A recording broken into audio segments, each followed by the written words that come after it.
अस्सलाम वालेकुम जी। बहैसियत कौम हम इस गड्ढे में गिर चुके हैं, गंदे गड्ढे में गिर चुके हैं। आज जिस चीज़ का मुज़ाहिरा मैंने अपनी आँखों से देखा है, जिस चीज़ की मुझे समझ आई है, आप सुनेंगे तो हैरान और परेशान रह जाएँगे कि हम किस कदर नीच हो चुके हैं बहैसियत कौम। हमारे सरकारी बाबूज़ आज फिर एक दफ़ा फिर वही बहस हो रही है और ऐसे में जो प्रो एस्टेब्लिशमेंट एलिमेंट्स हैं, वो लीचेज़ आके चिमड़े हुए हैं, वो अपना एजेंडा पुश कर रहे हैं। साथ-साथ गुंडे किस्म के, मवाली किस्म के वुज़रा हैं। साथ-साथ इन 14 बच्चों का कत्ल किसने किया है? ये सारी बातें मैंने आज करनी है। वीडियो एंड तक देखिएगा और सब्सक्राइब ज़रूर कीजिएगा। अदील राजा सच की आवाज। मैं हूँ अदील राजा, आप देख रहे हैं मेरा यूट्यूब चैनल, सब्सक्राइब ज़रूर कर लीजिएगा भाई। फीडबैक आपने कमेंट्स की सूरत में देना है और अगर आपको आज वीडियो अच्छी लगे, सुपर थैंक्स और लाइक के ऑप्शन भी आपके पास वो मौजूद है।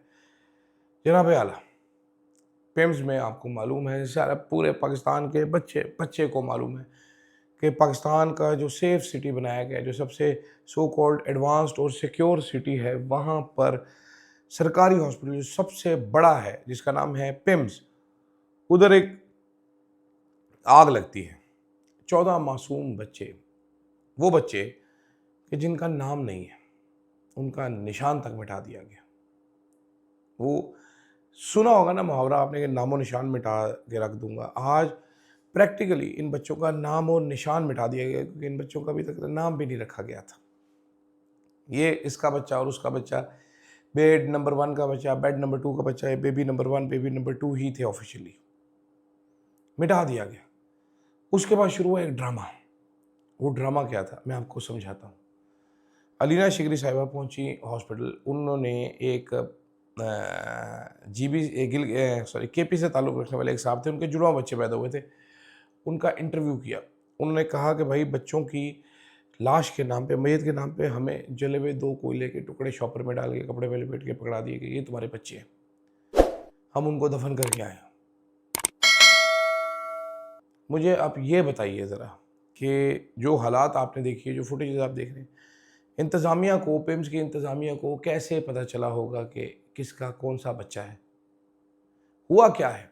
हुआ ये है कि जैसे हमारी रजीम हर टाइम डरी रहती है कि जनाब कोई अवाम एहतजाज ना कर दे, डिस्पर्स करो, इनको बेवकूफ़ बनाओ, तो वैसे ही सवेरे-सवेरे किसी बंदे ने आइडिया सोचा, और मैं ये आपको सच्ची इन्फॉर्मेशन दे रहा हूँ।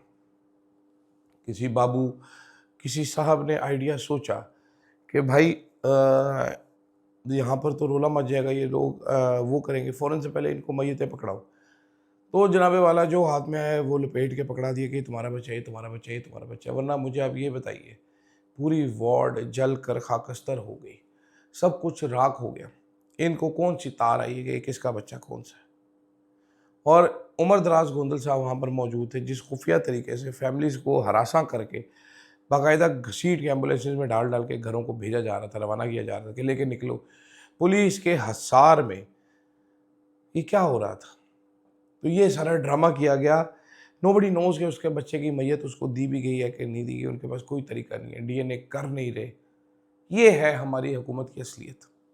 उसके बाद शुरू होता है नया ड्रामा। इधर से वालिदैन को मैयतें दे दे के निकालना शुरू किया, उधर से सियासतदान पहुँचना शुरू हो गए। सबसे पहले पहुँचे मेरे दोस्त तारिक फजल चौधरी साहब, ढीठ सी शक्ल लेके अपनी। उनके साथ पर्सनल ट्रेजेडी भी होगी, कोई उनको शर्म नहीं आई। थोड़ी देर बाद हमारी कौम की बहैसियत कौम, हमारी ट्रेजेडी उधर पहुँच गई, जिसका नाम था तलाल चौधरी, जो कि सेनेटर भी है और जो कि वज़ीर भी है। बाइसे शर्म है हमारे लिए, अलमिया है हमारी कौम के लिए कि तलाल चौधरी जैसे, अता तारा जैसे वज़रा है हमारे पास। वो गया था, दूसरा आ गया, दूसरा गया था, तीसरा आ गया। वहाँ पर एक ड्रामा लग गया। नहीं कोई आ रहा था, चुप के बैठा हुआ था, वो था मुस्तफ़ा कमाल। मतीउल्लाह जान के हाथ एग्जीक्यूटिव डायरेक्टर पिम्स के चढ़ गए। उसके बारे में, एग्जीक्यूटिव डायरेक्टर के बारे में कहा यह जा रहा है, कुछ मुझे डिटेल भी पता है जो कि मैं आपको बताना मुनासिब नहीं समझ रहा, लेकिन ईडी को कोई हटा नहीं सकता। ईडी लोहे का गार्डर बन के वहाँ पर खड़ा है, ठीक है। कोई वजीर शजीर के हटाने की, मुस्तफ़ा कमाल की कोई बस की बात ही नहीं, उसको हटा दे। वज़ीर आज़म नहीं हटा सकता उसको, किसी का बाप नहीं हटा सकता उसको। इसीलिए खड़ा होकर कहा था मैंने कुछ नहीं किया। सो पिम्स के एग्जीक्यूटिव डायरेक्टर ने कुछ नहीं किया, पिम्स के उसने कुछ नहीं किया। सीडीए वाले टाइम पे पहुंच गए, फायर ब्रिगेड वाले बेहतरीन थे, पुलिस पहुंच गई, आईजी पहुंच गया। ये बच्चों का कातिल कौन है, ये अब कैसे पता चलेगा, कैसे समझ आएगी हमें कि इन बच्चों को किसने मारा। आपने पूरा दिन आज रियासत के स्टंट देखे। CDA फायर ब्रिगेड जिसके अंडर आता है मोहसिन नकवी, उसने बॉदर ही नहीं किया आना। मुस्तफ़ा कमाल आया, आपने एक वज़ीर के मुंह से हुंडों वाली ज़ुबान सुनी। वो एक बदमाश बना हुआ था, पहले वो छुप के आया है, उसके बाद बदमाश बना हुआ था, और तुम ऐसे कर रहे हो, तुम ऐसे करो। फिर एक बंदे ने आया, मुंह पे उसको फॉर्म 47 का कहा, मुंह पे उसको टिका के बेइज्जत किया, फिर वो भाग गया। या ततारड़ के साथ, उसके साथ भी होना चाहिए था, तलाल चौधरी के साथ, जो भवें तनी हुई हैं, नासें पटी हुई हैं, और अमन ने सब कुछ किया, सब कुछ। अरे भाई, आग लगी है, अंदाज़ा करो आपके इमरजेंसी एग्जिट ही बंद था, ताले लगे हुए थे उसके ऊपर। मैं जैसे कहता हूँ ना, ये सिक्योरिटी की बवासीर, हमें बवासीर है, हमारे सिक्योरिटी के नाम पे बवासीरी ट्रीटमेंट की जाती है, हर चीज़ बंद कर दी जाती है। सड़कें बंद करना सिक्योरिटी के यहाँ पर। पिम्स के 4 दरवाजे सारे बंद थे। ईडी को, किसी बेशरम को उस टाइम पे ये समझ नहीं है, एडमिन को, कि यार ये आग लग गई है, दरवाजे खोलो, लोगों ने भागना होगा। वो सिक्योरिटी के नाम पे सारे दरवाजे बंद करके बैठे हुए। हमारे अफसरान, हमारे इदारे, सिक्योरिटी के इदारे भी ऐसे हैं कि वो अपने दफ्तर के सामने से गुजरने वाली सड़कों पे कब्जे कर लेते हैं, वो बंद करते थे सिक्योरिटी के नाम पे। ये सिक्योरिटी है हमारे मुल्क में। Pretty idiotic, I tell you, idiotic. वो इडियोटिक वहाँ से भी पता चल रहा था। रेस्क्यू वाले दीवार तोड़ के वहाँ पर सीढ़ी लगा के वहाँ से अंदर घुस रहे हैं। सिक्योरिटी के नाम पे इमरजेंसी एग्जिट बंद है। बच्चे वहाँ पर जल भुन के खाकस्तर हो गए, राख हो गए वो लोगों की औलाद। 9 महीने माँ पेट में पालती है बच्चे को,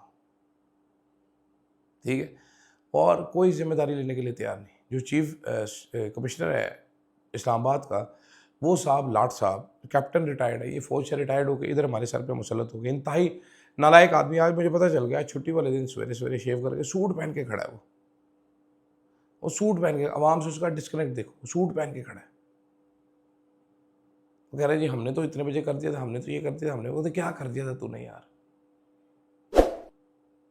कब की आग लगी हुई थी, कब फायर ब्रिगेड आई आप, कागजों के मुंह भरे हुए कि हम टाइम पे थे। वो टाइम पे नहीं थे, हम बड़े टाइम पे थे। कमाल है यार, ऐसा दुनिया के किस मुल्क में होता है।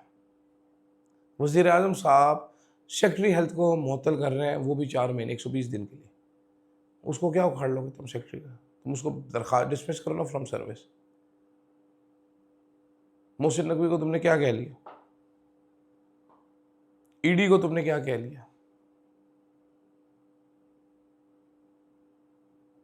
मुस्तफ़ा कमाल को तुमने क्या कह लिया? लोगों के बच्चे मार दिए आपने लोगों के बच्चे मार दिए। ये साला करप्ट निज़ाम है। यहाँ पर ये सुहेल अशरफ जैसे 2 नंबर अफसरान, नालायक, मतलब आज मैं देखा, मैंने पहली बार ज़िंदगी में देखा, बड़ी तारीफ़ें जी, बड़ा ज़बरदस्त अफसर, मैं देखा इंतहाई नालायक आदमी। तलाल चौधरी मेरे बाप के सर पे एहसान क्या कर रहे हैं, वो कह रहे हैं कि जी IG की आंख का प्रोसीजर था, वो हॉस्पिटल आया, ना आए भाई, उसने क्या करना था, क्या काम था? वो सिर्फ इसलिए आया था कि जो लवाकिन है वो मीडिया से बात ना कर सकें, बच्चे दे के निकालो आप ताकि रोला ना पड़ जाए, और क्या काम था? अब बेवकूफ़ समझते हो सारों को यार, तुम खुद तुम बेवकूफ़ हो। तो ये जो नाटक किया गया, ये ड्रामा किया, ये आपको एक्सप्लेन करना था, और ज़्यादा तो आज बताने के लिए कुछ है नहीं। ये इमरान खान को इस हॉस्पिटल में ट्रीटमेंट देने जी, अंदाज़ा करें ज़रा, ये तो आग लगा के उसको मारते वहाँ पर। मुझे इजाज़त दीजिएगा भाई, अल्लाह हाफ़िज़। Yeah, truth on the mic. शहर शहर में नाम गूंजे, फ्लो है आग, हर खबर पहले, दुश्मन भागे आगे भाग, आवाज उठाए ना डरे ना झुके, अदील राजा, अदील राजा, देखे सारी दुनिया, power of the press, Adeel Raja.